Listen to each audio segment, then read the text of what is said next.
Welcome everybody to a very special edition of Zeitgeist Live. Joining me in the studio today are two powerful advocates of the freedom movement, in general you might say. We've got Mr. John Bush of TAG, Texans for Accountable Government, as well as Douglas Millett, lead technician for the technology team of the Zeitgeist movement. And we're going to talk about a little bit about the Zeitgeist movement in general. John had called up to a few episodes ago with some concerns, and we didn't have quite enough time to get into it. Douglas was watching the show and expressed some interest in being able to, get with John to be able to field those questions and kind of field out those concerns as well. So today we've got them both in studio, and we're just going to get clear. So yeah, welcome to the show.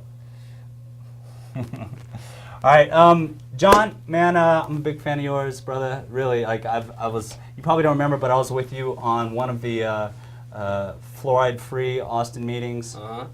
And so, I've seen John. I've seen you up with City Council on the Vampire Act. Yep. I was there to support that. I remember seeing you out there. Do you? Okay, yeah. Cool, man. Yeah. And so, yeah, man. If you wouldn't mind, just talk a little bit about some of the organizations. I know you do a radio show, and I'd love to give you a better introduction, but you know a little more about yourself than I do, please. Sure. Well, recently, about 2.5 years ago, a bunch of local activists came together after the Ron Paul for President 2008 campaign here in Travis County. We decided to organize to keep the effort going to restore individual liberty in the United States. So we formed a local political action committee. It was called Texans for Accountable Government. And Texans for Accountable Government, tagtexas.org, about 2.5 years ago. The first effort that we got involved with was pushing back on the vampire cops. Chief Acevedo wanted to take federal money from the National Highway Traffic Safety Administration in order to train police officers to do blood withdrawals if they suspect you to be intoxicated, if they happen to pull you over. Well, that was obviously not in favor of individual liberty, so we took action, organized a big forum, a lot of media coverage. We dressed up like vampire cops and paraded on Halloween 3 years in a row now. But we don't only push back against the system, we also proactively educate people about alternative ways to get home so you don't have to get behind the wheel in the first place rather than having to deal with coercion in the state. We promote Square Patrol, which drives a scooter out to your car, puts it in your car, and drives you home.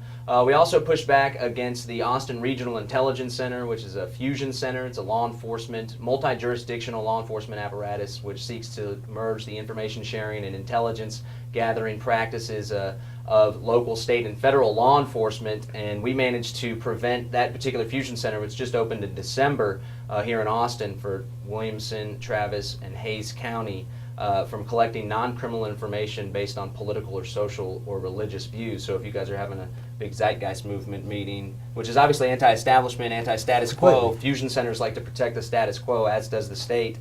They can't collect information on you. We're trying to get a seat on the Privacy Policy Advisory Committee that was created as well. We're gearing up for the 2011 legislative session, and we're really trying to take our libertarian, our movement, the people that are grassroots, educated, that are activated, and laser focus on issues that prevent individuals from living freely. Such as sobriety checkpoints, which will be up against again in the 2011 legislative session. We helped to battle them down along with the ACLU and other groups, as well as these officer-administered blood withdrawals, or a fusion center, which across the country has been known to abuse those individuals who choose to operate outside of the federal monopoly. We see them targeting them quite often, and there's a lot of people that are fed up with the current system. There's a lot of people that have expended all their petitions for redress of grievance, and continually the government ignores them. People are choosing to operate outside of the system in a peaceful manner, and unfortunately the Fusion Center and the law enforcement apparatus, guided by the Department of Homeland Security, are starting to target those people. So we're trying to push back up against that so individuals like you guys can build your movement, which seems to be based on the non-aggression principle, which is what libertarians are all about, and do that in a peaceful manner without having the state come crashing down because you're choosing to operate outside of its system. That's kind of some of the activism that we focus on at the local and state level.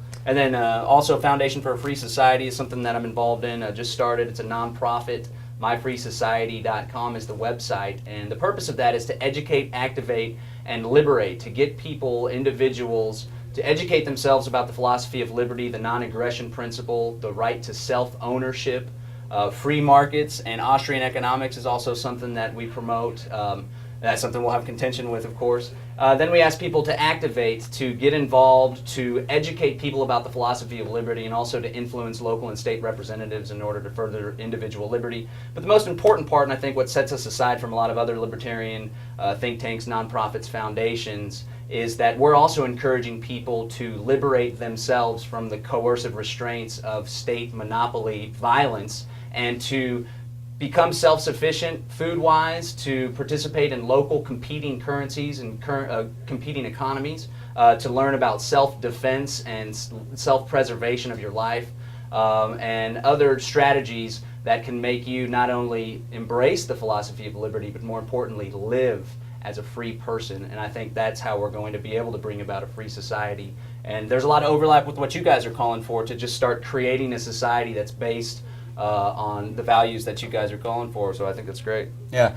John, I know you were also recently featured on the one and only conspiracy theory episode that's been pulled from the rotation on True TV, Jesse Ventura's Conspiracy Theory. That was the episode on the police state, correct? Yeah. Yeah. Yeah, it's a pretty radical episode. I think primarily one of the reasons why they pulled it is because we discussed on the show, on the episode, and Jesse did, and Alex Jones was on it as well, H.R. 645, which is a House resolution. It's waiting in the wings. It hasn't been passed. Congressman Cohen was one of the ones that was responsible for pulling it, but it would call on the creation of 6 regional FEMA detention centers on existing military bases. It would also put state National Guards under the control of the federal government. So this piece of legislation is essentially waiting in the wings, waiting for the next disaster or catastrophe to happen so they can pass it instantly and then go ahead with who knows what. Watch the episode. It's on YouTube. You can just Google Jesse Ventura Conspiracy Theory Police State. They yanked it. It never replayed. True TV also scrubbed it from their site, but apparently they put some of the videos back up. But all mention and references were pulled, and apparently it's being scrubbed from people's DVRs. So it was some powerful information, and a lot of it covered fusion centers and, again, how they are going after activists, but they're specifically targeting those, again, who choose to operate outside of the current system because they see those people as a threat to the status quo, which is something that's iterated a lot in the Zeitgeist addendum. Mm-hmm. Yeah. And also, if anybody wanted to catch you on the radio, you have a radio show as well, don't you? Yeah, me and my buddy Jason Rink, we work together with the Foundation for a Free Society, and we recently started a radio show. It's called Live Free Austin, and it's on 98.9 FM every Saturday from 3 to 4 p.m. We have great guests. We had the author Tom Woods of Nullification, and we additionally just recently had a woman that does the backyard food production systems. We try to go along with the same educate, activate, liberate perspective and give people the news, views, and tools they can use in order to live a more free and prosperous life. So it's anything from food self-sufficiency. We got Jack Spirko of the Survival Podcast, which preaches modern survivalism, which means you need to get prepared, not just to prepare for a collapse, but more importantly because it's best to live in a self-sufficient, self-sustainable manner with non-GMO organic foods and all that good stuff. So we cover a lot about that, basically talk about the philosophy of liberty, and we also give calls to action for some Texans for Accountable Government activism and local activism as well. And that's every Saturday from 3 to 4 p.m. on 98.9 FM. And the website's Live Free Austin Radio, and we have a bunch of great podcasts from the first 11 episodes that we've done that it's definitely good to check out. Cool. Awesome, man. Well, thank you for being here. And on my left, I've got Mr. Douglas Millett. No, wait. Am I saying your last name correct? You are, yes. Oh, cool. Fantastic. Doug, if you would mind giving a little introduction about yourself. I know that you are, right now, you're head of the technology team of the Zeitgeist movement. Correct. As well as you've got a website going, Zeit News, right, that you started. You're not the administrator of it, are you? Well, no. Okay. Yes and no. Okay. Both. Okay. I know you're a filmmaker. You made an amazing film called Awakening that was really inspiring for myself. Thank you very much for doing that. Appreciate it. Thank you. As well as Our Technical Reality, which is on the show here. We show a transformative technology segment, which was pulled directly from your movie, which you so kindly uploaded to Mega Upload so that anybody else could download it and then re-upload it to their sites. Thank you for doing that. You work for NASA. No. No. You work, please. You. Right, all right. I'm a systems engineer with the Space Shuttle program. I work with a Boeing subcontractor. We all work in the same building and do the same stuff, but it's a hierarchy of how contracts are awarded and the way the government space program works. So I don't work directly for NASA, but I do work with the space shuttle program. Yeah, I made Awakening. My intent was to, in a way, vent in a streamlined timeline fashion, but in 30 minutes or less. That was my target, to try to reach the ADD audience, for lack of a better term. Because Zeitgeist addendum is a great piece of work, but it can be very long, and that'll appeal to some people, but it's missing another demographic. And so I wanted to go after the 30-minute demographic. And that's basically what I put together. Of course, as I'm sure Peter will say the same thing, when you make something like that and throw it out there, you're not expecting it to blow up into this big thing. Like I told my father when I made it, I'll be lucky if 4 people or 40 people, watch this in a week, and had like 400 a day for like a month. So, I'm well over 50,000 now, and I appreciate all the support. It's been translated and redubbed in multiple languages. It's on .sub. It's around the world. It's been burnt to DVDs and handed out in all kinds of places. I'm very happy that people were able to learn from it and use it, because it is a fact-oriented tool. It covers just historical precedent, where everything started and where we are now, and why we are transitioning, whether we like it or not, into a different social paradigm, and just trying to lay out what that is and why it's come to pass. Not that something is good or evil per se, but just here are the facts, here's where we're headed down this path. I made Our Technical Reality as an engineer and a science-minded individual. I am disappointed by the lack of education that people have just for the basic sciences that are out there that exist that they know nothing about, because we're more interested in Lindsay Lohan's latest judicial debate than we are about the science, engineering, and technology that comes out to really enhance people's lives but isn't really being used in that particular fashion. So I made Our Technical Reality as a quick push to show people, here are just some basic categories. Here's energy, here's transportation, here's food production, different concepts as to the technical solutions that exist right now in today's world that help advocate what the resource-based economy is all about.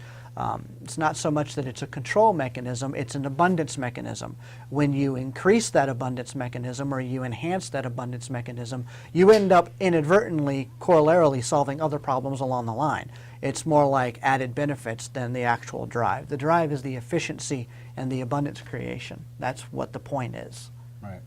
Now, Doug, if you would mind opening it up with giving your understanding, a fairly brief understanding of what a resource-based economy is, why you feel that it is necessary that we make a transition into this type of an economy, and how it relates to scarcity and abundance, and how it covers many of these social problems and inequalities and inadequacies that we have currently right now in today's society. Okay, I'll try. That's a lot. Yeah. All right. Why are we going towards a resource-based economy, or why should we go towards a resource-based economy? It's an excellent question. We've been heading that direction all along. You go back 100,000 years to hunter-gatherer tribes. They lived in natural abundance. In other words, there was a very low population spread out around the planet. They weren't connected to each other. In fact, most of them didn't even know each other existed. They had relative abundance of food and vegetables and everything around them. They didn't have a high standard of living. Get a cut, get a scratch, break a leg, you're having a bad day. You can't go to the hospital. But, they still lived in natural abundance, and there was no system of trade because they didn't need to trade for anything. They were self-sufficient in and of themselves, right? Mm-hmm. Then they start getting in contact with other tribes or other peoples from other parts of the world that, well, you've got something I want, but I don't have because you come from a different geography, and vice versa. So what are we going to do? Well, let's come up with a system of trade, so, 2 cows for a sheep or whatever the case may be. So that evolves, and then you start developing proxy systems, because that can be cumbersome after a while, doing those kinds of trade mechanisms.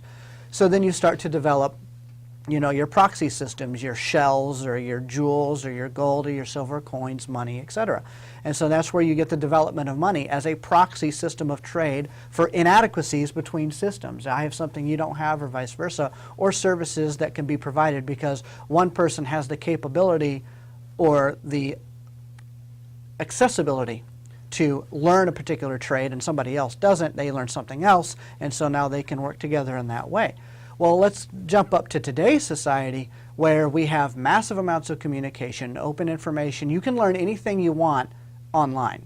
I can learn astrophysics online if I wanted to, and in fact you can. There are Stanford lectures from some of the leading astrophysicists in the world that are free online on YouTube for people to go, and there's Caltech and MIT and all kinds of ways you can learn whatever you want. Art, science, engineering, culinary arts, etc. It can all be found in that particular manner. I do believe that face-to-face interaction is an adequate learning tool as well, so not everything should be done online. But the point is, it's there. The information is out there. So self-limitations don't truly exist as far as, oh, I can't go learn something. Yes, you can.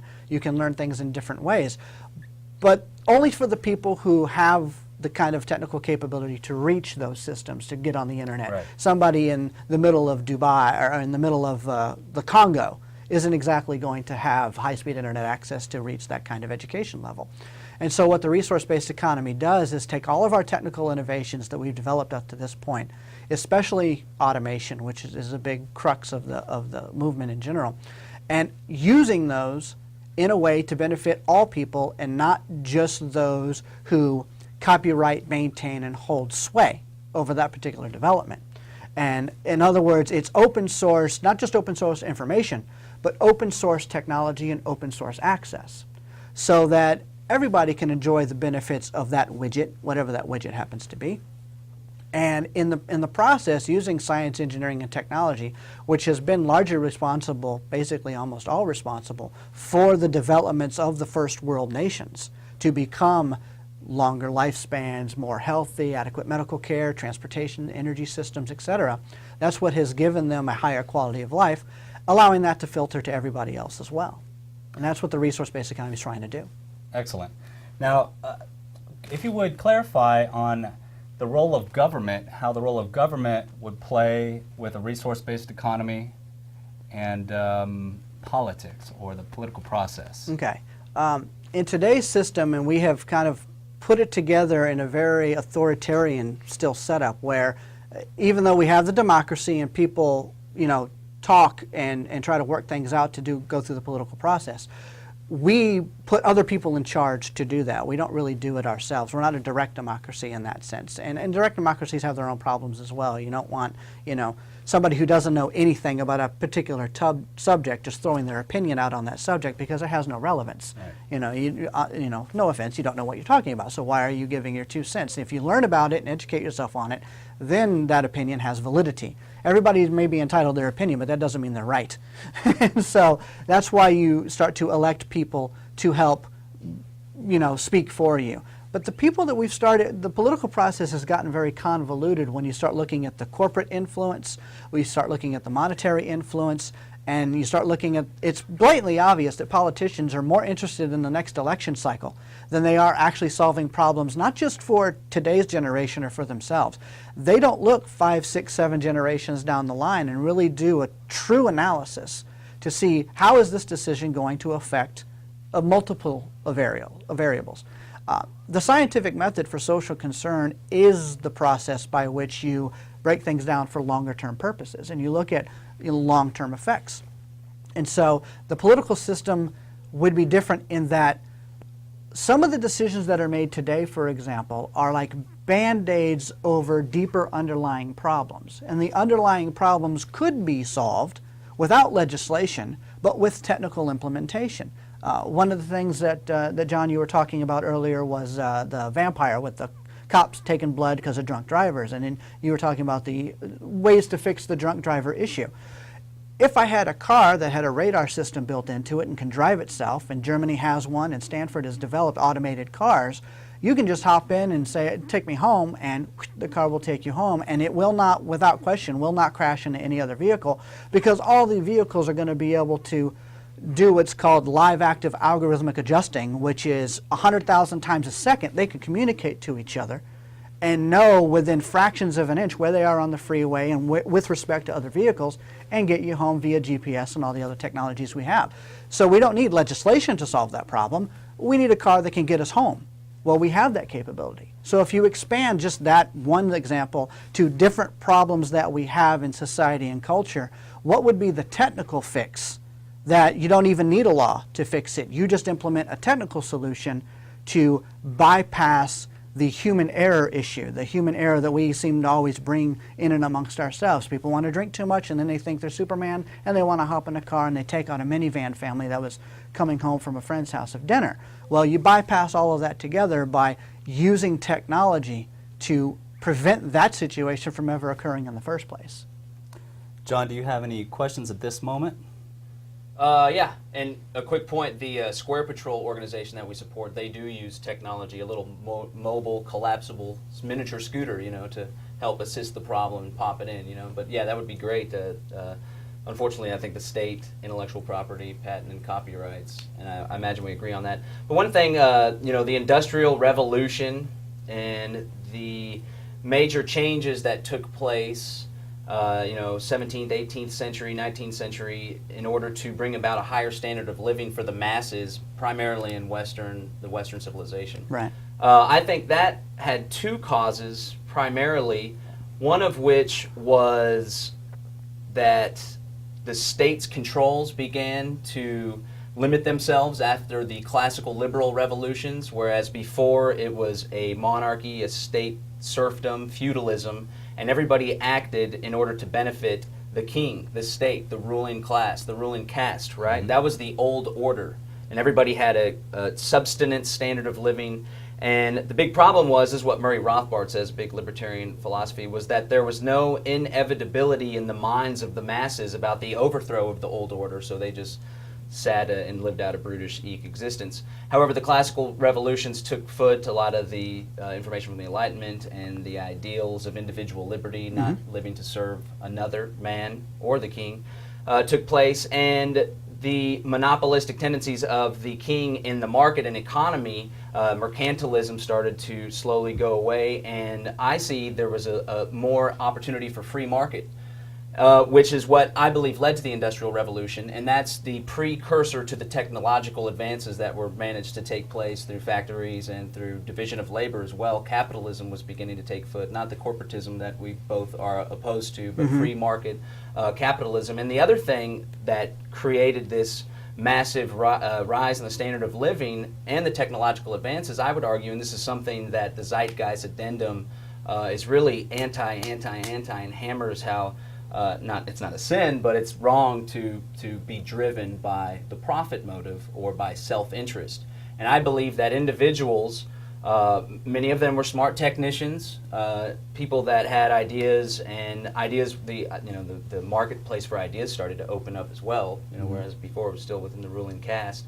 These individuals acted in their self-interest, and it's not just their self-interest. A lot of Marxism fails to agree to see this, and also the addendum and the whole philosophy fails to see this, is that it's a two-way street. When I act in my self-interest, it's an exchange with another individual who's wanting to act in his self-interest as well. It's a mutually beneficial voluntary association. We both win. So what I saw is this new division of labor, factories. While it may have been difficult in the beginning, it was voluntary. There's another beef I have with the Zeitgeist addendum.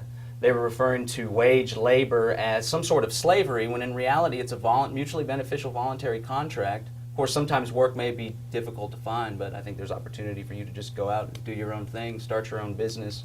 There's still a little element of that American dream. It has nothing to do with America. It just has to do with ingenuity.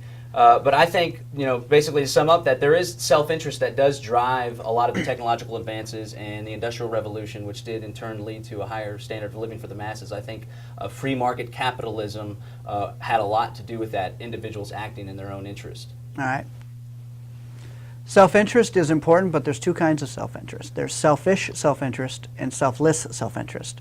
There's the self-interest that says, I'm going to do for myself, for only myself, the rest of you, good luck. Or, I'm going to have self-interest with the intent of helping others, and in the end, I know you're going to do the same for me because we have the same mutual beneficial contract, but under a different socioeconomic understanding. That instead of selfish self-interest, I'm going to get mine, good luck getting yours, it's let's work together so that we all go up, and it's still in my best interest for that to happen, because I'm going to live better, but why can't I bring you up too? And that's what I don't think the current system allows to happen because of the competition. And competition is fine. I like sports. I'm a football guy. I like baseball. I like friendly competition is fun. But when you start getting into fiscal competition, there are winners and losers. And the losers are the ones who end up being shuffled underneath the rug, and the third world nations where their resources get yanked for first world use, but they don't get the benefits because their governments and their systems are working with our governments and our systems to say, well, from America's point of view, well, we got ours, good luck with yours. And their government's saying, well, we've got ours, good luck with theirs, their people. And the people are going, where the hell's ours? Sure. And they don't get it. And that, at the beginning, what I say, what you're talking about was valid and worked at the time, yes.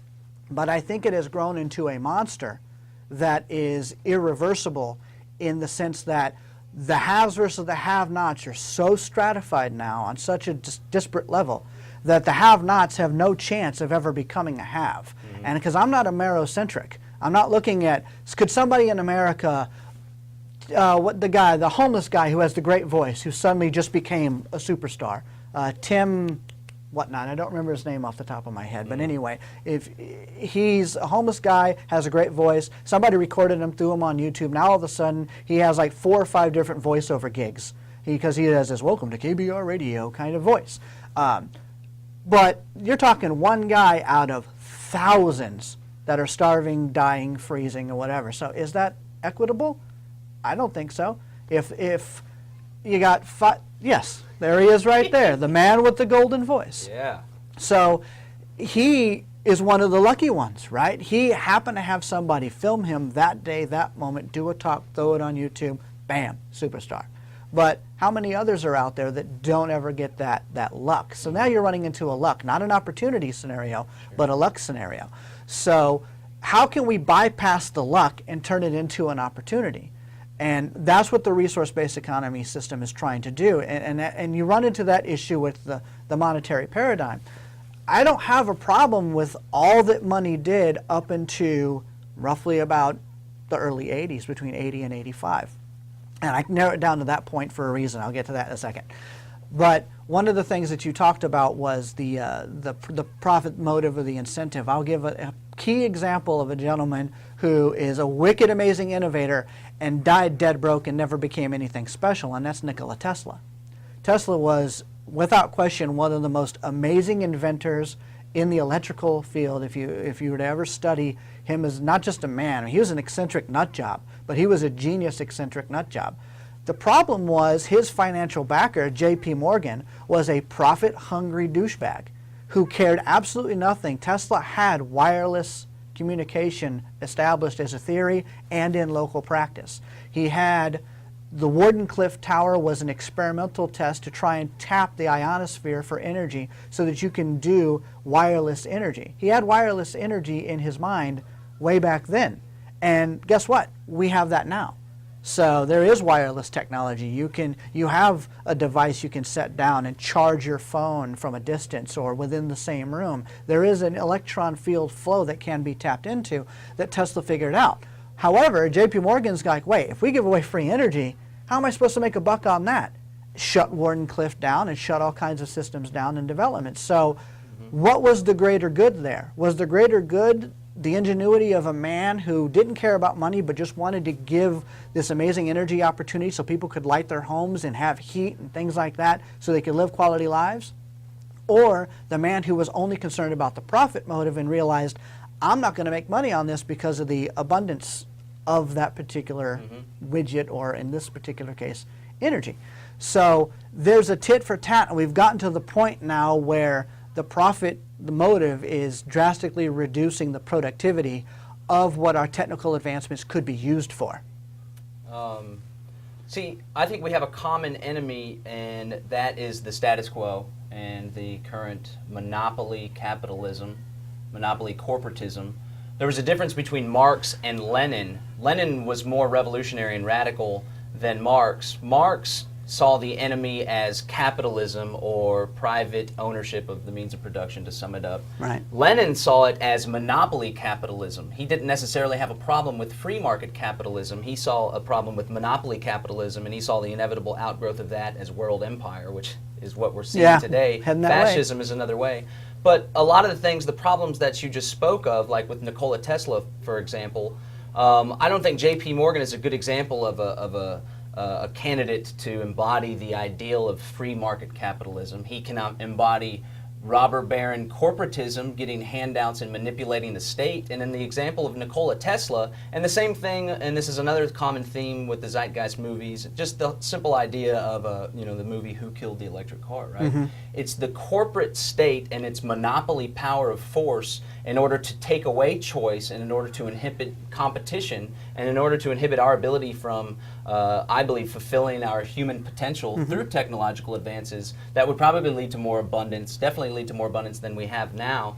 I believe it to be a problem with the state, and it's the state through their patents and through their intellectual property laws, which don't really sit with natural order, natural rights for a libertarian. It's that state monopoly force. Basically what it boils down to is the federal goons or the corporate police that will come and kick your door down if you start reproducing the technology that they have a patent and copyright on, which they've stored away. Right. So I would hope that we could come together with the idea of a free market, because some of the things that you'd be pushing would be this Venus Project, its own market of ideas and market of concepts. If this works, come and hop on board. There's competition. I have another free market capitalism idea where we would have division of labor. We would have a direct exchange monetary unit, not based on fractional reserve, but based on whatever the market dictates is the most acceptable medium of exchange, so we don't have to barter head on, as you spoke of before, which is one of the reasons why money developed. But again, we have the common enemy of corporatism, but I still think that free market,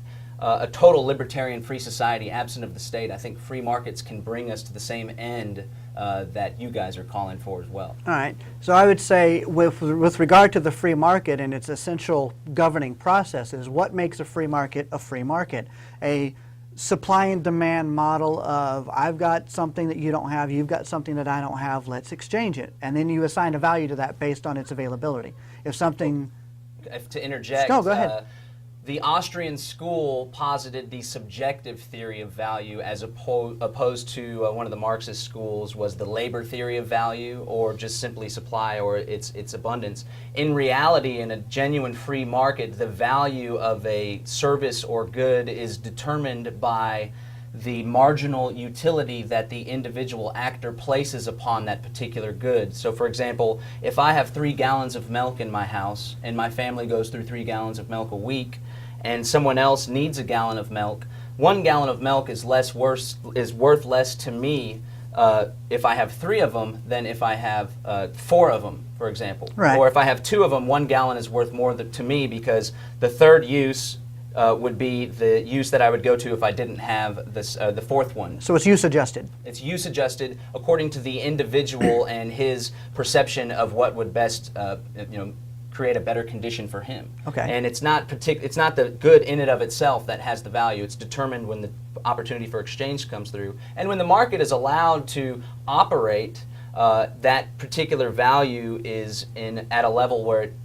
benefits both parties at a maximum level, and it also furthers production and encourages abundance. I would say in some respects what the resource-based economic system does is free market, but it's free market without a need for a system of exchange. It's a free market of ideas and a free openness of production. Production on demand and production in mass if necessary. There's a lot of things that we create thousands of widgets for and hope that people will buy them. And then if they don't, what do you do with it? A lot of it turns old, gets rubbished, and gets scrapped. So we do have 3D printing and print on demand and pretty much technological options. So if you went online, I'll give an example. My book that I wrote, Turning Point, that is a print on demand setup. I went through a self-publisher, lulu.com. They don't print 500,000 of them, throw them in a warehouse and hope that I sell 500,000 books. When somebody hops online and orders one, it runs through the automated system and prints it out that moment and ships it off. So you don't end up using as much resources in the long run because you're only printing as needed. You can do the same thing for making a chair, for building a table, for producing a television set, whatever the case may be. You can still follow that same premise, okay? So now if that's possible, and you can make whatever you want, whenever you want, and there's limited to no human labor requirement to do so. The only initial labor requirement is to build the robotic or technical systems that would, like in the production facility, those machines that make the books, right? So there is a human labor requirement to invent that and then do that. And maintain it. And maintain it. We can get into maintenance a little bit too. We don't exactly make things to the utmost of their efficiency or utmost of their material longevity. We could make things last hundreds of years. We don't make things to last hundreds of years. And the reason why I say that is because I work in the space industry. We've got to make stuff that goes up into space that is as wicked, more harsh environment than anything you're going to find here on Earth, unless you start going into the deep bowels of the Earth, like volcanic vents and stuff are pretty nasty too. But these satellites have to work for 10, 15, 20 years. Communication satellites, Voyager would be an example of a system. And you're talking 70s technology that went into building this spacecraft that is still ticking. It has a radio isothermic generator, a little nuclear generator on it, and it will last for like a couple of hundred years, and it's just taken off. And it's still working. And the rover's on Mars. 3-month lifespan or whatever, and they've been there over 5 years. So the space industry knows how to make stuff that lasts a wicked long time. But in the free market system, does it make sense to make a product that will last generations? No, because if you did, where's your next model? How are you going to continue your profit base? In the video, you guys talk about society as constantly evolving, right? So I would argue it doesn't make sense, you know. Back in the day, sure, TVs were made. I used to sell TVs at Best Buy for like 3.5 years. It was a great gig, and I learned a lot about them. And it was when the plasmas were coming on the market, and they were like $5,000. Now you can get a large one for $1,000 or less. Right. But I don't think it would make sense, not necessarily for the reason that you always want to come and it's the greed and they want to drive the profit back to them, but as technology is continuously evolving and advancing, especially at a more rapid rate, I would think that it would, you know, I expect to buy a new laptop, you know, every 5 to 10 years, or a new technology comes out. It's because it's better. Because it's better. Right, yes, because of the constant improvements. The constant improvements. Okay, then we go with the Lego model.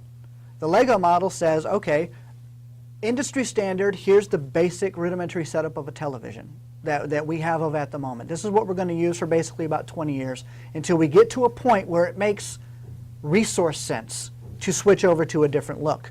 But now let's say our plasma tube generators get better, our plasma generators get better inside the tube. Well, that's a widget that can be pulled out and a new one can be plugged in. Now you've upgraded your entire television to the new standard without having to buy a whole new television.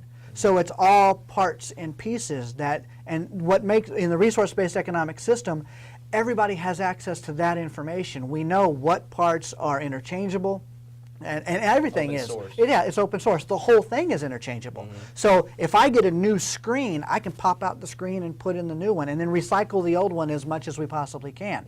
So instead of the current model, which is specialized, you know, I'm going to create a TV with Sony's brand of design, and then Magnavox is going to have its brand of design.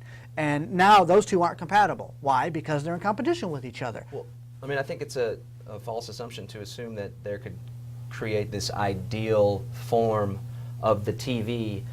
I don't see why someone else couldn't come along and say, you know, I like this and I would hope that have already occurred, you know, to come up with this type of thing, which you would still replace. And people would also buy these exchange parts if it did exist in the current system. But what happens when the other innovator or technician comes along and says, hey, eureka, I have a whole new concept, a whole new thing that we never even thought of for, you know, this is innovation for projecting images to, you know, for viewership enjoyment. And they come along, and in a free market enterprise, of course, there would be competition. And the market, which is based on people voting with their dollars or whatever form of indirect exchange. I know dollars are taboo on shows like this. No, I'm right? okay with FRNs. dollars.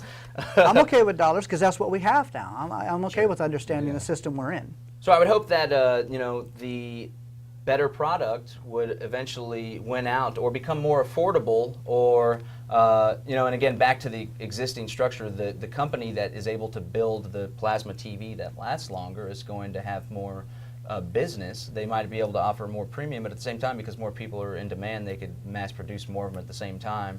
And I see how that cycle gets trapped in when televisions, but I still think even if it was the system that you're talking about, there could still be the opportunity for more innovation and more competition. Would people just come together, and how do they determine which particular set that they would like to have in there, if this is in the ideal of All right.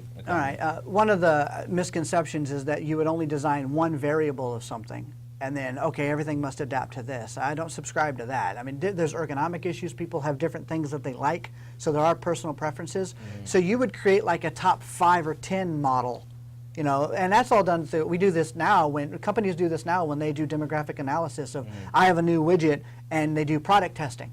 And they say, do you like, and they do surveys, how many people like this particular widget or the way it's designed, and they play with it a little while, and they go, no, I don't like that button there, switch that, and then they change it. Well, in the RBE, it'd be no different. It'd be the same thing. The difference is there's no money motivation to do it. It's an ergonomic technical efficiency motivation to do it. It's we're going to make 20 different versions of a cell phone instead of today where we make thousands and thousands of different versions of cell phones. We've got little extremely crap cell phones that are really cheap and break within a year or so. I mean, my father is a perfect example. He recently got a phone, one of those like Boost Mobiles or whatever. The phone crapped out like 3 months, because it's not a good phone. But then you've got like iPhone or Android or Droid or something like that. These are phones that can last a while. The only thing you really need to upgrade on those is the software that really runs them. So then that's just a plug-in and a reset, and boom, now you have the next best thing. But you've got the version that you like.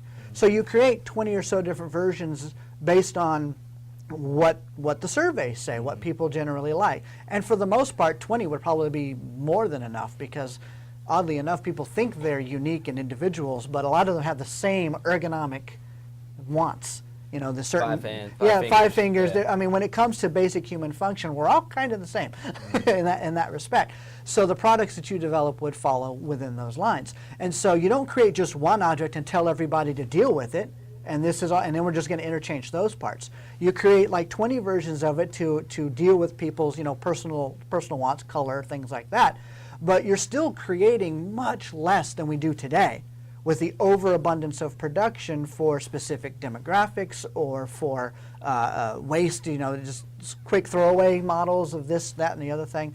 You don't do that in the RB. You create everything to last as long as possible. And then when that new guy comes out and says, oh, I just had a revolutionary breakthrough, we can now tap nanophotons, a new kind of photon we found and invented, and we can do this and do that. Be like, all right, here's where the engineering genius comes in.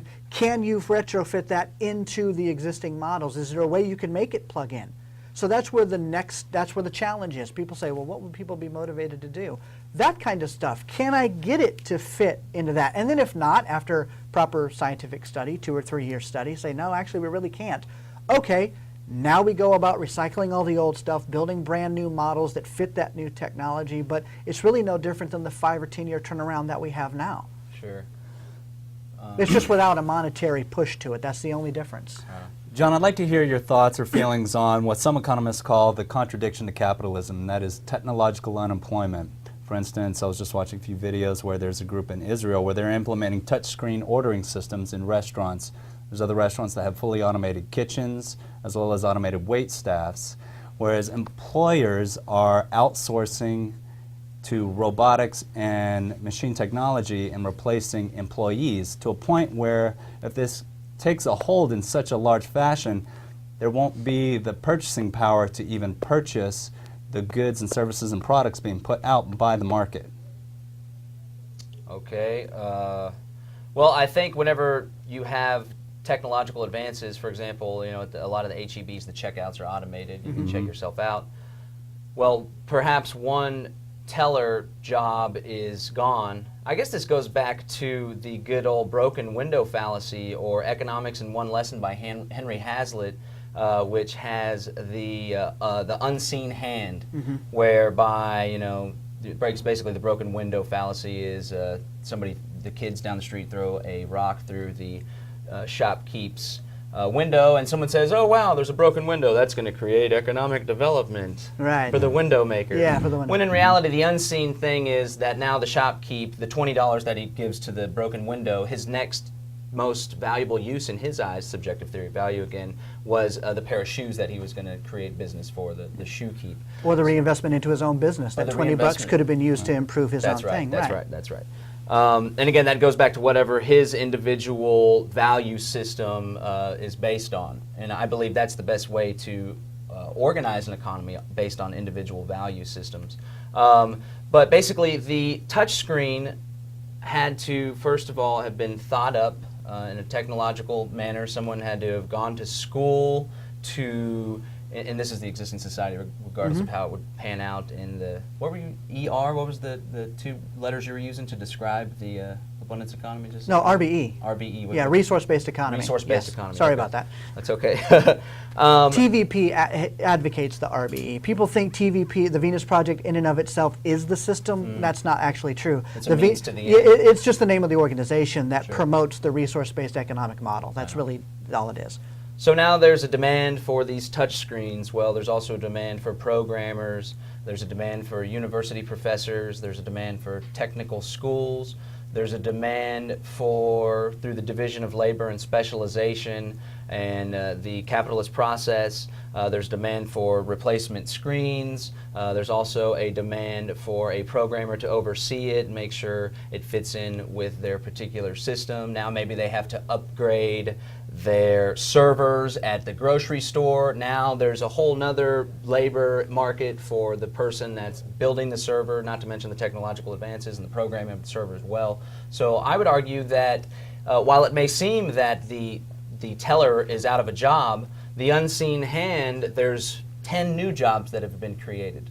And that's to the first part. The second part of your question seemed a little more technical. Maybe we could run it by again. No, you addressed it. Okay. That was it. All right. There might be a little too much credence onto the additional job developments, only in Yeah. this sense, only in this sense.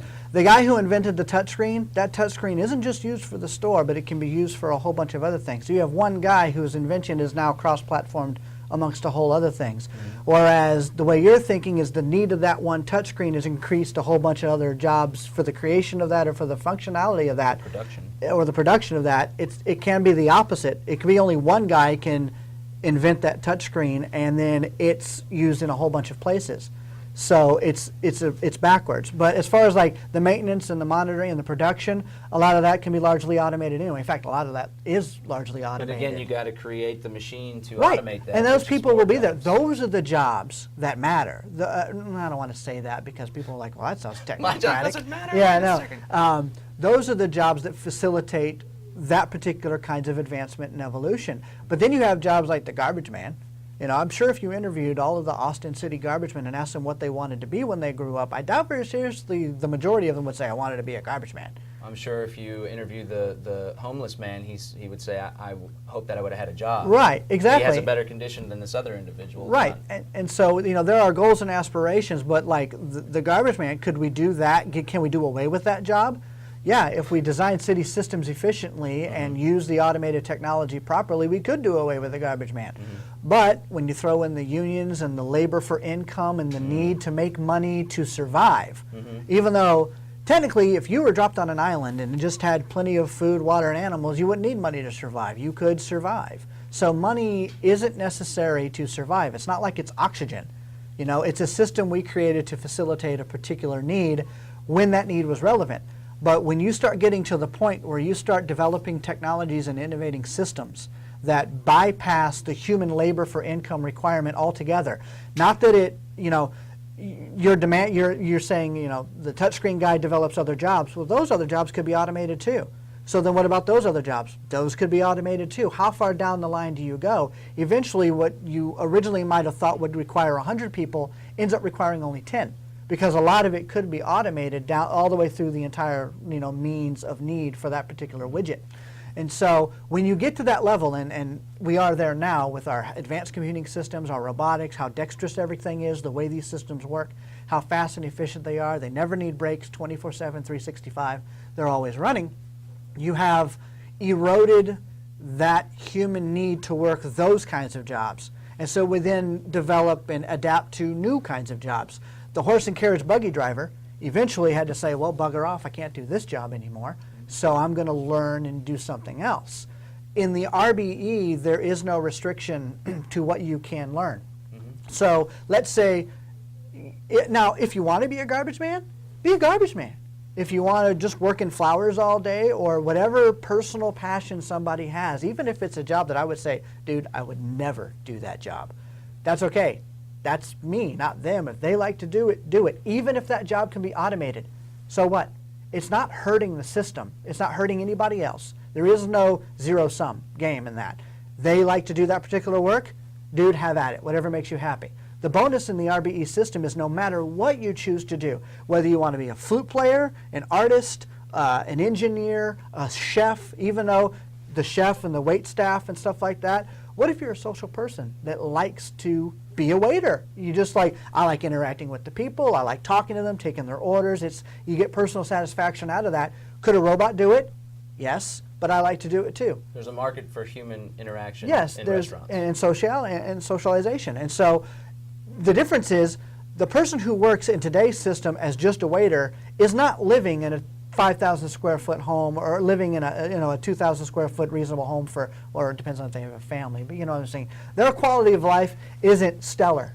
But who defines that? Who are you to define their quality of life? What if they're perfectly happy living in a small 1,000 square foot home, they have a child, it's better than the condition that their family had here? And I believe that it's liberty and freedom that will allow this. And a lot of people say, well, the current system, if we had a free market capitalist system, people would hurt, people would struggle. And the hope is eliminating and removing barriers, which I see primarily coming from the state, but also corporations that act on their own outside of the state. They are exploitive. It's more voluntary. The state takes away the voluntarism. What if their condition was better than the generation before? And right. Here we have a continual generations and generations are slowly getting out to where now they're going to college, now they have more access, now the whole family has lifted itself up, but still compared, the 1,000 square foot place compared to what it was right. when they were growing up. Each individual does determine their own happy quality of life. I know people who are perfectly content with living in the middle of the woods in a log cabin with an axe and just that's it. That's all they want. And they want to be disconnected from everything. Cool. That's totally fine. That's up to them. But in today's system, the person living in the 1,000 square foot home, how many of them, and this would be a statistical analysis, a valuable study that should be done, that could be done. Although some of it's intuitive if you just look at how people, if you just run along the lines of people you know or whatnot. They have a lot of debt. They're living in this small place. They might not like that place, but it works for them at the moment. Would they like something better? Would they like a more energy efficient fridge? Would they like a nicer television for entertainment for the family? Would they like to be able to go out more often with the family to go to the park, go to the zoo, do things, but they can't afford it? So quality of life is not necessarily just where you live. I pick that as an example. Not everybody wants a 2,000 square foot home. And definitely most people don't need a 10,000 square foot home. That's kind of, that gets into the American bigger, faster, larger, more materialism stuff that we've kind of associated with wealth and importance and self. That's not wealth. Right, that's not wealth. Wealth, to me, and it should be intuitive to most people, wealth is accessibility. Am I wealthy enough that I have access to adequate medical care when my child needs it, adequate transportation to go where I want, when I want, in a sustainable manner? Whether that's a really amazing public transportation system to where you walk out of your house, a robotic car picks you up, takes you to the train station, and whoosh, you're in Dallas in an hour and a half on a maglev train, visiting the cousin's house. That is just as effective, in fact more effective, than hopping into your car, fighting through traffic, polluting the atmosphere in your gas guzzler, and taking 9 hours to get there. So they're different, but the accessibility mixed with the technological development and capability is what the resource-based economy is striving towards. And so one's personal quality of life, there are some basics that apply to all human beings. Food, shelter, water, clothing, communication, transportation, things like that. The ability to get, move, and live at a comfortable level. Do you believe these people have a right to those things you just said? Yeah, they're born human. They deserve to live. Given today's technological advancements, yes. Do they have a right to travel or a right to public transportation and effective technological travel? They have the right to travel as they see fit, as technology allows them to. So they should, if they know people on the other side of the planet and they want to go visit, they should be able to go do that. There's no reason why we can't, because there's no negative ramification to holding them back from it. The only negative ramification, well, there isn't really one, because when you're using clean green energy systems, solar, wind power, et cetera, there's no ecological negative ramification to them doing that. In today's world, if everybody drove around gas cars, we'd be Venus in a heartbeat. We'd have a runaway greenhouse effect like you wouldn't believe, because that would be way too much pollution being thrown up at once if every 6 billion people... Carbon monoxide, not carbon dioxide, right? Right. And so, but there's a lot of other pollutants as well involved with that. But, you know, if you did it for all 6 billion people using today's systems, you're going to run into a problem. Whether people believe in global warming or not is irrelevant. Sure. It's just, if you're doing it on that scale, well, you've done tipped it. There might be a reason why that's not happening, a natural balancing. Well, yeah, because of the way, but when you look at technological systems that are clean and don't do that, could you facilitate 6 billion people? Yes. Potentially, if there weren't restraints, and I see those restraints coming from the state. But I did have I went and revisited the addendum last night, and I've probably seen it about 2 or 3 times before that. Great flick. Saw the original one a lot. Love all the false flag talk on that one. Those are my roots. I'm trying to bring it back to the roots. Mine too. Okay, so I came up with 3 critiques of the Venus Project, the resource-based economy. 3 Austrian critiques from the Austrian school, from Ludwig von Mises, Murray Rothbard. I've had debates with Austrian economic people before. Right on, great. Okay, so the first would be, in the film, he totally tarnishes the use of a monetary system. We agree about the debt-based money, the Federal Reserve, central banking, fractional reserve banking. That's not the free market. That's unnatural. They're only able to do that because they're backing it up with the force of government and a monopoly, right? And a gun.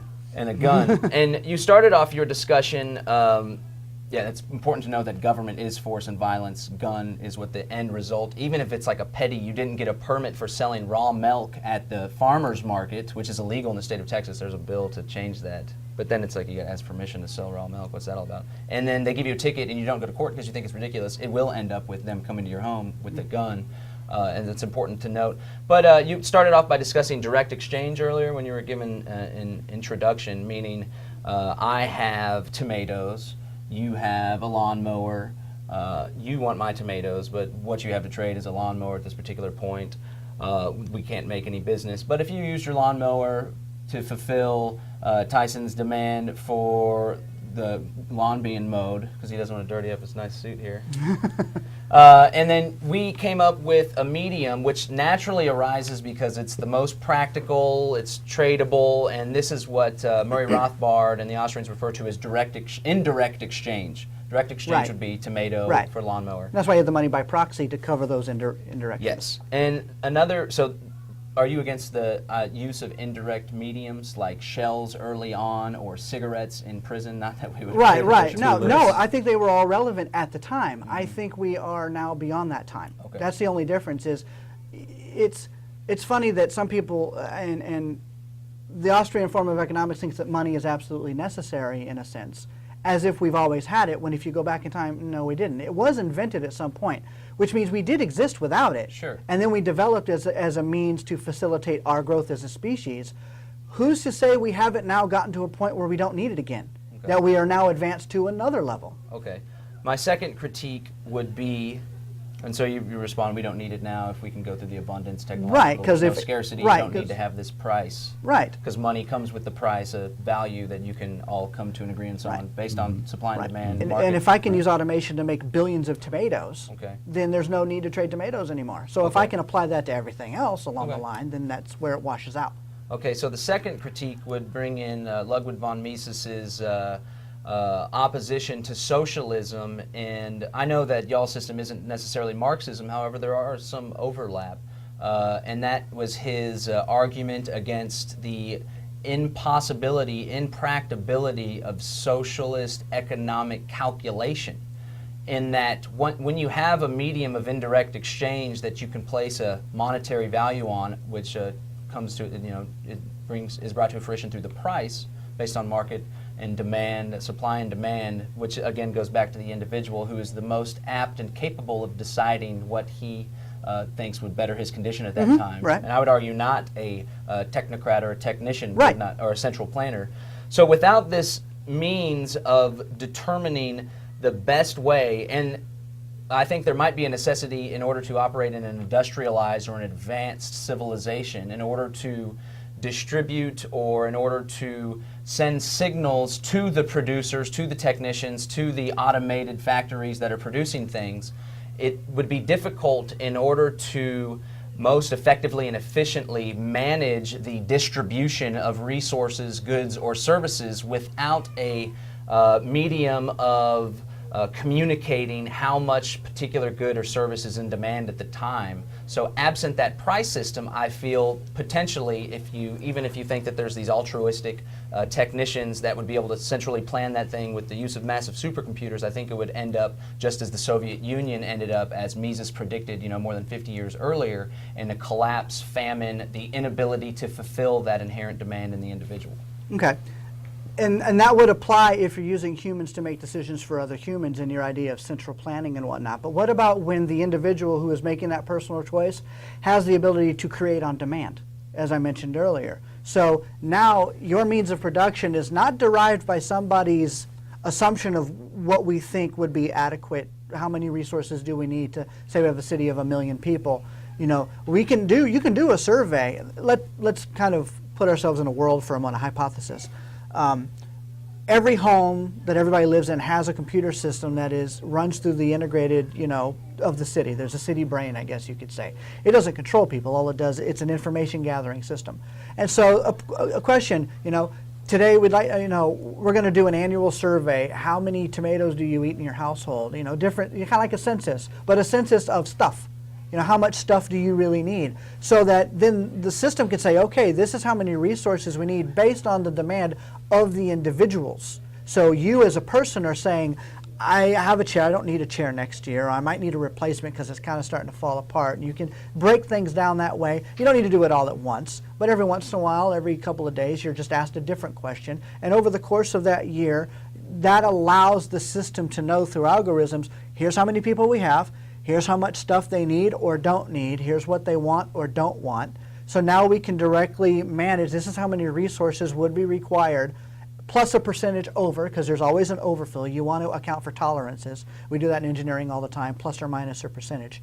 In this particular case, it'd always be a plus so that you cover any visitors, outbases, anything like that. And so now we get to the point of if somebody wants something, it's a make on demand, and we know we have the resources available based on trend analysis. It was this much last year, it was this much the year before that, it's this much now. We can use proper mathematics. They do it in economics now with monetary stuff. There's no reason they can't do it with direct They don't do it successfully now, hence the current economic crisis. Yeah, though let me say they did do it better. I think when money was a little more rooted in something real. If gold. You go, gold or something like that. If you go back, several centuries, the initial ideas followed a proper trend analysis line. And science and engineering does it all the time, and that's relatively accurate. Then you can still run your social system. You can do your resource allocation in a proper way. But instead of assuming what somebody is going to want or need, you ask them. And now they have the technical capability in their own home to just, or via their phone or whatever, just say, dude, yeah, no, I don't need that. Yeah, I'm going to need that and that. The things that will never change is you always want a boatload of food, a boatload of energy. There are some things that you always want an abundance of. But when it comes to individual product creation, chairs, things like that, people like this model but don't like that model, that's where you get into print on demand or build on demand so that people can get exactly what they want. Hell, they could even design their own stuff. You can get somebody to say, well, I like that chair, but let me hop into my CAD program. I want it a little wider, a little taller. I don't like those legs, but I want those legs. Can you please make me that? You want to talk about the height of personal choice and personal freedom is to quite literally be able to customize whatever you want, send it to the system, and the factories will be like, okay, and spit it out. Okay, before I get to the third one, where do the resources, I subscribe a lot to the very fundamentals of the Lockean, John Locke theory of property, that the individual that takes something out of the state of nature, resources out of the state of nature, and puts them to productive use. He has ownership rights over them, and then can engage in direct exchange or indirect exchange. Exchange that for something that we can all commonly trade on. The resources, say for example, we do have this table making machine, and I think we should also discuss who made the machine. Are we to assume that there is a class of altruistic individual technicians that are going to work their behinds off to produce these machines to serve the greater good? Why wouldn't there be? Because they get benefit why too. don't they exist right now? Because they have still to live? they still have to have money to survive. So you're kind of trapped in this.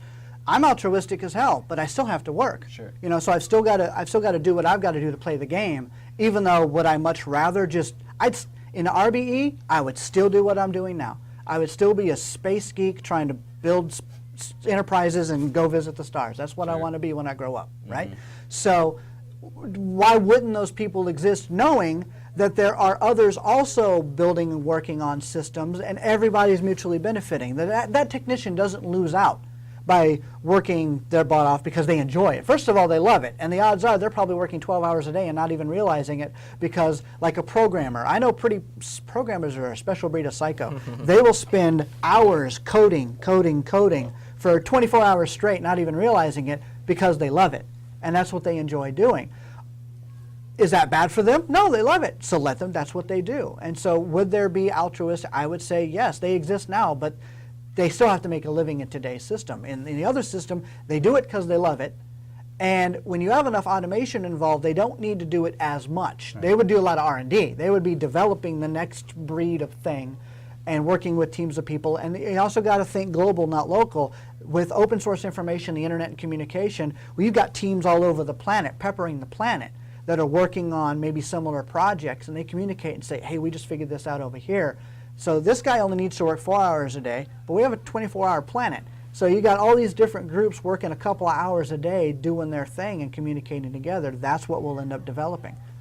Sure. Okay. I mean, it seems like there's going to be a massive transition whereby these altruistic individuals are really going to have to get their butts to work. And again, it's not just the research and developer. It seems like it would reach a point to where you could have machines that build the machines, because my next question was going to be, is it labor that extracts the trees from the forest to put them into this automated magic box that produces whatever we want? Back to where the resources come from. Where do the resources come from? Yeah. And I guess you could respond that it's going to be a Management. machine that comes and pulls the It can resources be. out. It So could I be. guess maybe we can explore this transition phase whereby more individuals are going to start building those initial machines that are capable of building machines that would come up with this point of abundance where we can have all this leisure time because there's no longer a need. And to maybe to underline the question or the argument is there's this guy Thomas DiLorenzo who wrote a book, How Capitalism Saved America, and the initial settlers and colonists that started colonizing and populating the Northeast, they began, many of them, in a communal fashion where everybody did their part to work the land, and they all stored up the food, and then they all ate the food. The permaculture kind of setup and whatnot? Sure.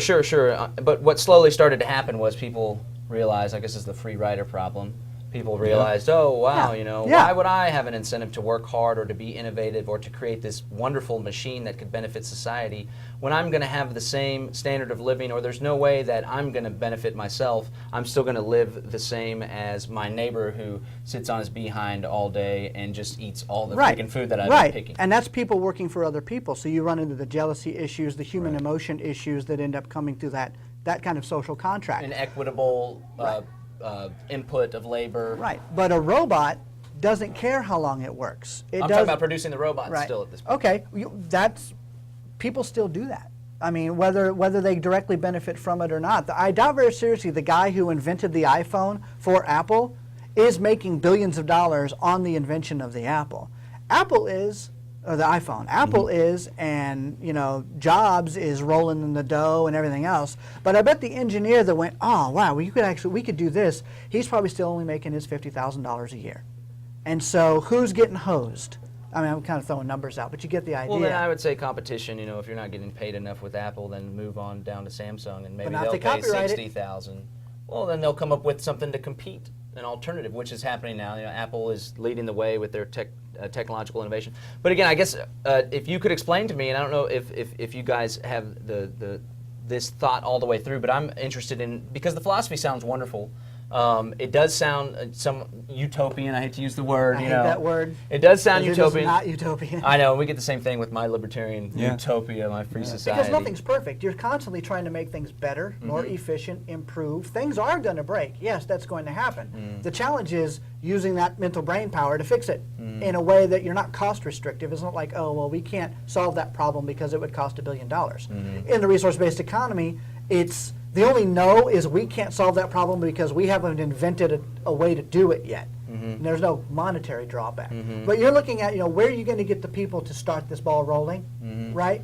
They are the means. Yeah, we're already out there. Me. There are others like me. There are those of us in the Zeitgeist movement. We are the ones, the Jacques Frescos, the me's, the others like me, the yous who are not exactly on board with TVP and the RB, I understand, but we do share a lot in common. And so your questions are perfectly viable questions that basically go down to the simple root of, we still need to prove that the systems integration point works. And that's where the test city comes in, and scientific method for social concern. That is the tagline that the Venus Project employs, right? What is the scientific method?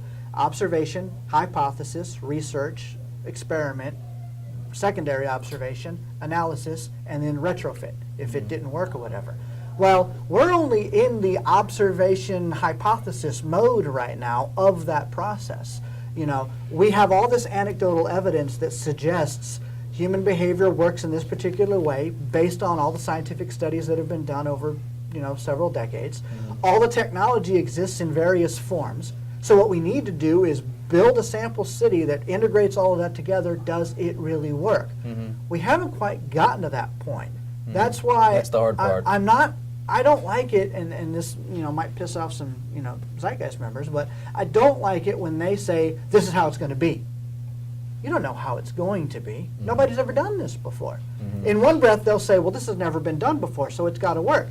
It's never been done before. How do you know it's going to? It's definitely going to work.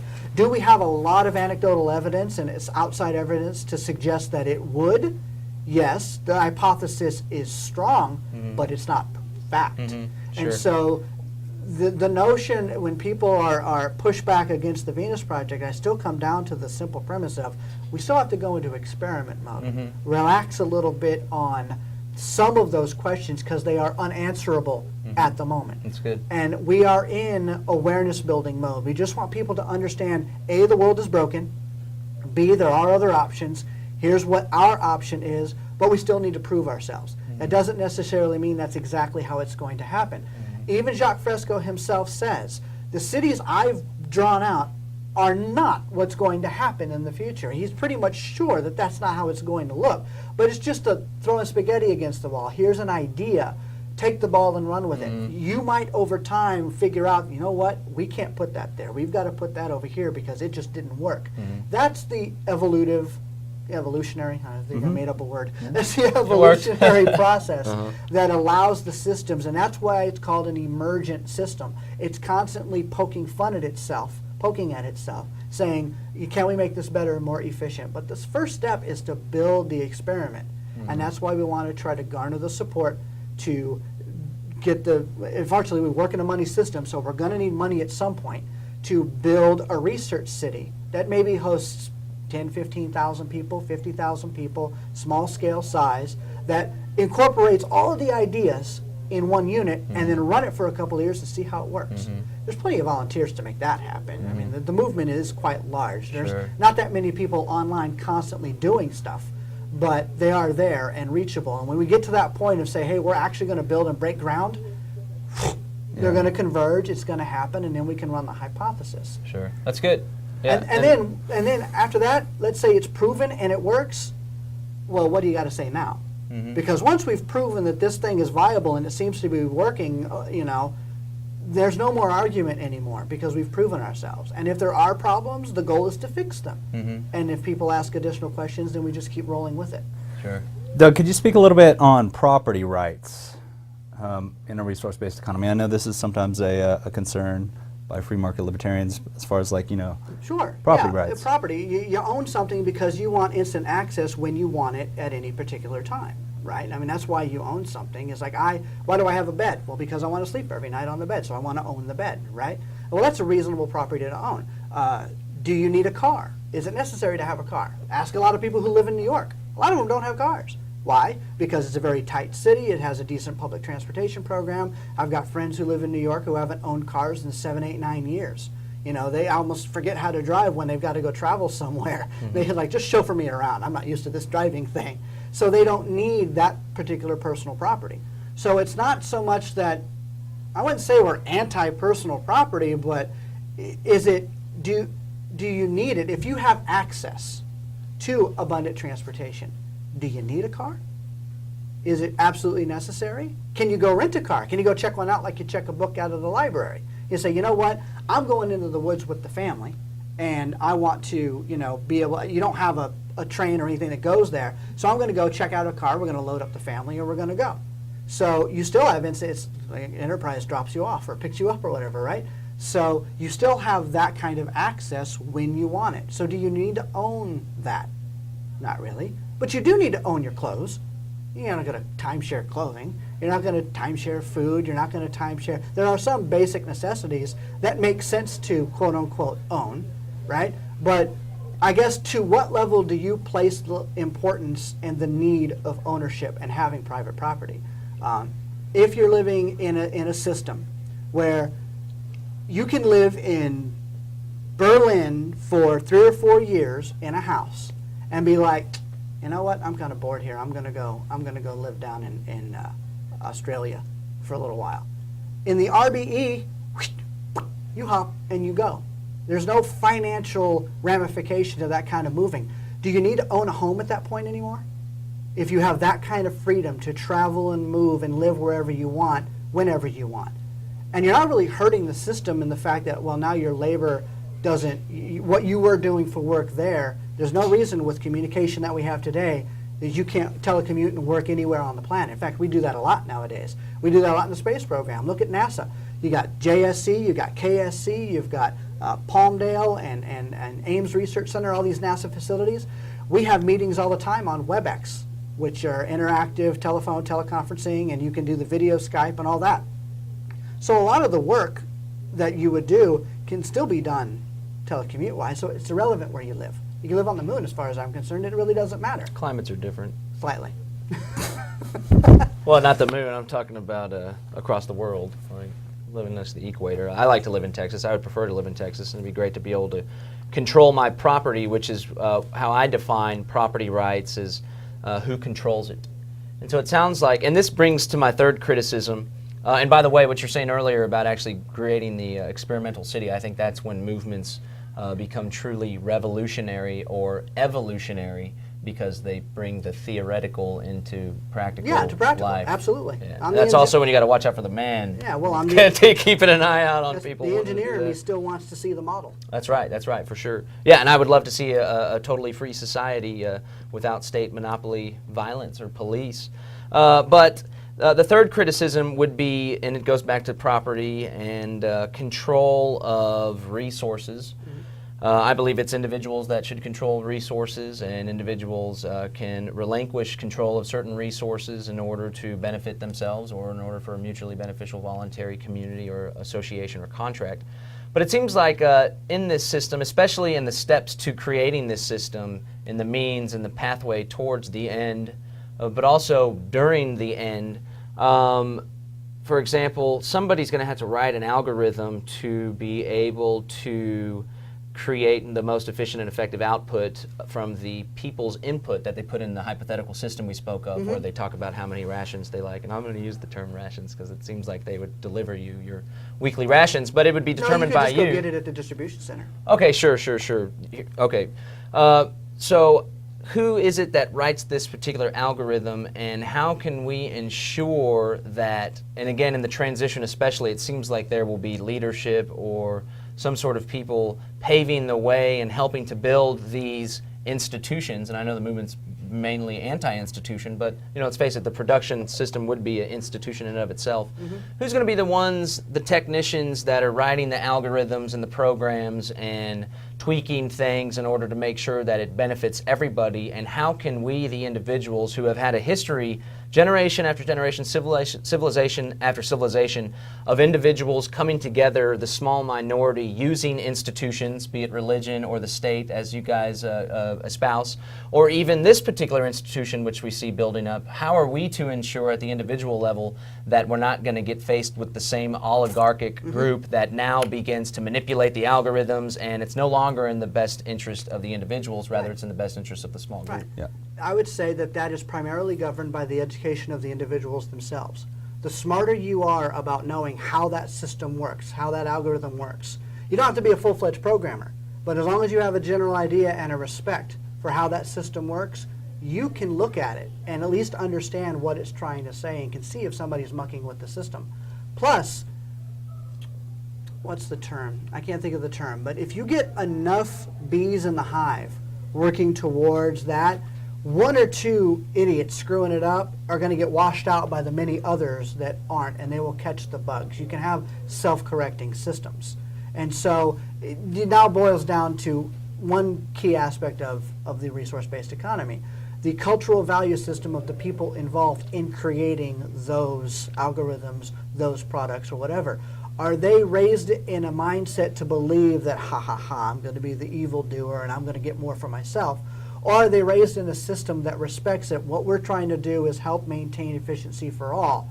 And that's the only mindset that they've ever had, or that's the mindset that they've adopted, because during the transition you're going to have both, and you're going to have this conflict at some point. And the transition is the hardest bit, but once you prove things to be viable, the transition becomes a little easier because more people can buy into it once they see that it works and it's no longer just a paper rocket. And so then you get to the point of the people writing those algorithms are doing it for the sole purpose of actually making sure that the system is efficient for all. And it's actually not hard to track. You can have ancillary systems written by other people, different groups. Competition. Yes, you're right, competition. Like I said, competition's fine. But this is competition without a money-based paradigm. This is a competition of, we're going to cross-check you, and you can cross-check us, and we're going to make sure that at the end of the day, we're still covering everybody's mutual needs. So it sounds like you could potentially come up with some sort of quality of life index, but then the question would be, who is it that determines the algorithm for the quality of life index? Well, the quality of life index would be the highest possible for the given state of knowledge. I mean, that's always changing, right? I mean, the medical advancements we have today are at one level, like kidney dialysis. I don't know if you watch, I'll give a funny example, but like Star Trek, the one where they go back in time because of the Save the Whales or whatever. I don't remember which one that was. Yeah. But they're in the hospital, and this woman's like, I'm going through dialysis. And McCoy is like, what? These are cavemen. And he gives her a pill, and the pill fixes the whole thing. So which is the better quality of life? In either case, she's trying to get fixed, but one was a lot better than the other because of technological advancement. What used to be dialysis and a very painful, annoying process is now solved by a pill. So as we evolve, that quality of life index is in a constant state of flux. The key thing here is not so much a quality of life index, but giving accessibility so that people can choose their own personal quality of life index. I want to live in the woods. I want to live in the city. I want to live in the middle. I like some of this technology, but I don't want some of that technology. As long as you have the free choice based on the abundance that is created by the systems that are serving humanity, not people serving people, but the machines serving the people and doing our bidding, what we want to make everybody raise to a high level. That's the key important thing. There's really no algorithm for that. That's just based on social development, innovative development, technological development, and giving people the choice to go on the path that they want. Sure. A lot of your ideas, and they're very well-reasoned and well-argued, and a lot of them sound like they could be pretty promising. I guess, as you said, it'd be great to see a test city, because I'm still not 100% sure that the means of distribution and technological advance, and still I have very little faith in, because history has demonstrated whenever you create a institution or there seems to be some hierarchy, be it machines and humans or machines and people that consume.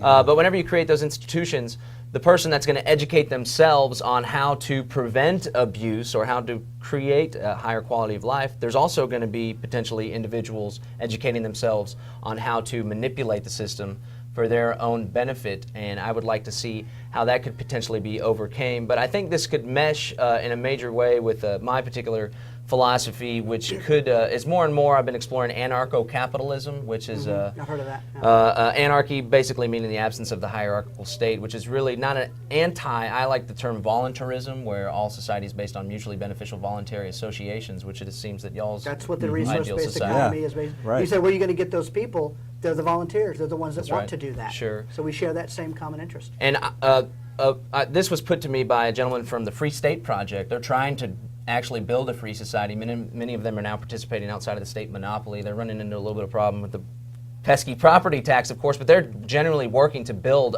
the ideal free society, or at least their ideal free society. But he put it to me like anarcho-capitalism can be the program, so to speak, that other societies are built on top of. Like it's an operating system on a computer, and you run different programs. So, and I just want to see if this would mesh with your ideals, and if it does, then let's work together. But you guys have the freedom to create your own society based on Venus Project, based on resource-based economy over this mass geographic area. Me and my anarcho-capitalist libertarian buddies also have the right to create our society based on division of labor, based on specialization, based on free markets, and with a money-based system, and we prefer not a debt-based money system.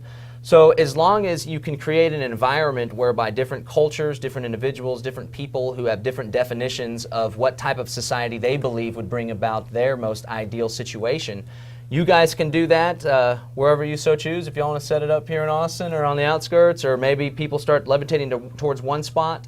And of course, this is in the transition phase. As long as you guys are okay with another society forming and based on different values, a different ideology, different philosophy, as long as there's no grander, and this is usually a statist totalitarian thing where, and you said earlier, some people say, no, this is the way that it's got to be, this is the way it's going to be, and this is the way it has to be for everybody, because if it's not this way, then who are we to say that we're not going to be taken over by the people that still do it the old way? I have a more philosophy that just says, you guys want to build your resource-based economy?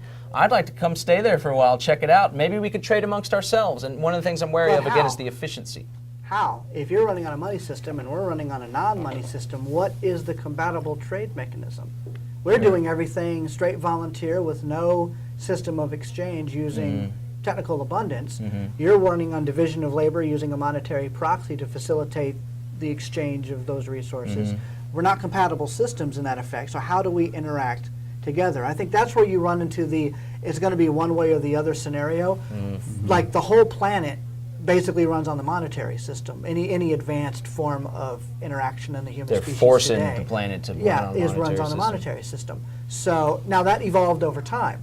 So who's to say that the resource-based economic system won't also evolve over time and just, And it very well may. And the idea of anarcho-capitalism, going back to throwing the capitalism on, is that societies would compete. And it could be one way that we could trade would be perhaps if self-interest is allowed to flourish uninhibited by monopoly state capitalism, we could potentially, in the anarcho-capitalist society, be able to create more efficient and effective widgets than what you guys have going over here. And you guys could, through communication, see what's going on with this other society and say, you know what, that particular widget or that particular TV system, like we spoke of earlier, seems to operate a little better than ours. Maybe we could potentially come up with some sort of way to mutually benefit each other. And it wouldn't necessarily have to be in dollars, because obviously you guys aren't using that. Right. But It would have to go back to straight trade and barter, stuff. The flick seemed to be so anti-barter. Like barter seems like just a natural output of human relationships. Are you guys anti-barter too? I don't think it serves a purpose anymore. It's not that I'm anti. I think it served a purpose when it was necessary. But again, we get into the abundance paradigm. If I have free access to whatever I want, whenever I want it, what am I supposed to barter with? I don't need to barter. There's no requirement to do so. So that's where it breaks down the whole need for money. What's the point of needing a system of exchange if that which you want to exchange is readily abundant for all people. Sure. And so that's where it completely disintegrates. I would, a word of advice, in the meantime, in the transition to you guys' ideal, sometimes, because I know it's anti-debt-based monetary system, and my girlfriend actually, she's a libertarian as well, but she seems to be very anti-money. She doesn't like the idea of people having to go, steady to the job. Yeah. I just see it as people building value in society that would make you desirable to trade amongst, so you could mutually benefit each other. However, as a transition, one of the best ways to get off of your dependence on the Federal Reserve note, which is one of our common enemies because it's debt-based and they steal value from it, is to barter, because that way, not only do you avoid using Federal Reserve notes and having your value stolen from you by the monopolistic elite, but you also avoid paying income tax too, which is a big stretcher. So there might be some things that the movie just came off like anti-barter, barter, where it seems like bartering would help transition you guys to y'all's society. I would say that in a transitionary sense, I could see where bartering would become applicable in a transition sense.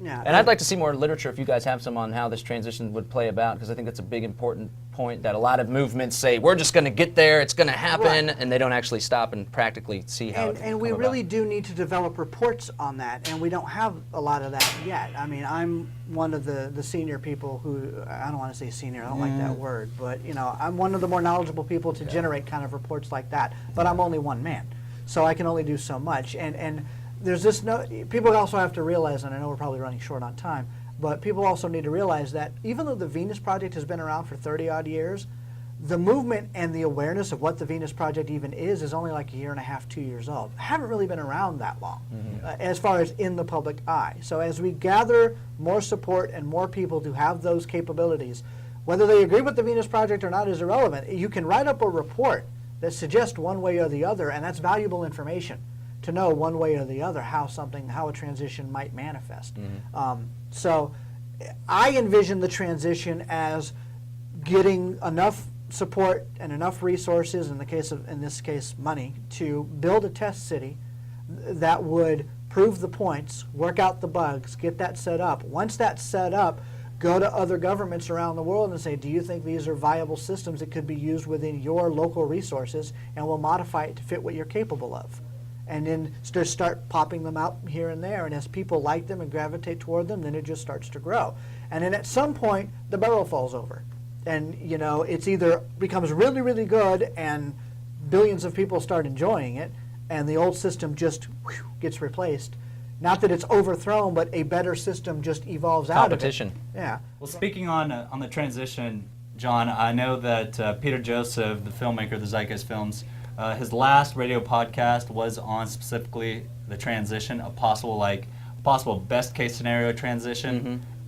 He also says unlikely, scenario, as well as a likely one, which is more of a chaotic type of a one.